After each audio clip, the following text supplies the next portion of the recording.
Well, good morning, Walt. It's nice to see you. I'm so glad that you agreed to do for President Pringle the mission statement for the Representative Assembly. I've known you for a long time, Walt. Maybe we don't even want to count the years, but it's been a pleasure. I know that you've been active for many, many years. Back in the 70s, you were a great worker on collective bargaining, especially for public employees. I know that you served as president of Annika Hennepin Education Association for 2 terms, and you were a chief negotiator there. I know that being a negotiator, you were an expert for your state too, serving in that position. You helped many people in their negotiations. You even walked the picket line, I understand. Um, you have also attended more than 40 representative assemblies. That's a long time. Have you as a voice for education. You did work back in the 90s to merge education, Minnesota Federation of Teachers and the Minnesota Education Association, and that culminated in Education Minnesota in 1998. So I know, Walt, you've been working for a long time. You did serve as the first president of Education Minnesota, retired, but prior to that, you were vice president for Minnesota and probably gained a lot of experience there that your colleagues say that you are a fine, fine example for them to follow.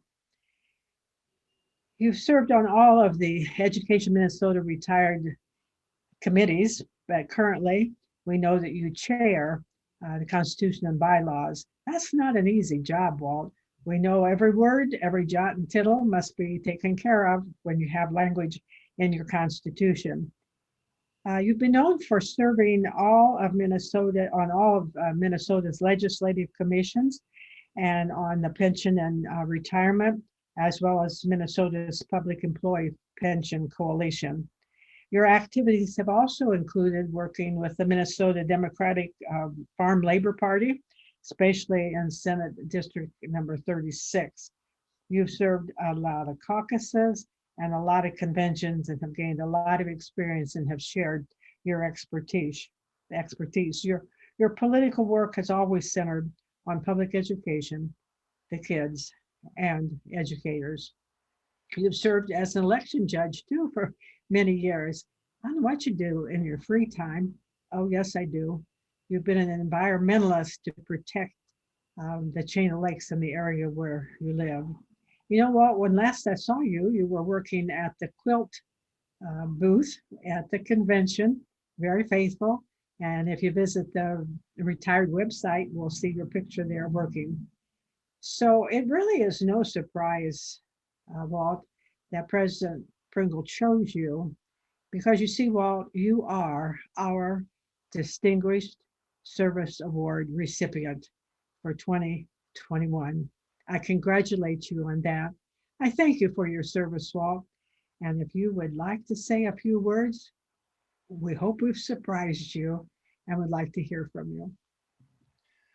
Thank you, Sarah. Yes, you have surprised me greatly. I appreciate all the things that you've said. I appreciate all the work that you have done for the retirees and for public education.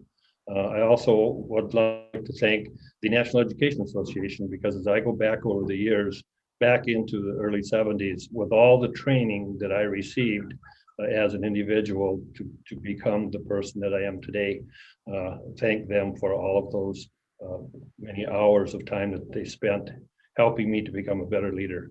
And again, I thank you for this award. Well, Walt, you will be receiving in the mail your trophy, very lovely blue and crystal one, so that you can remember it.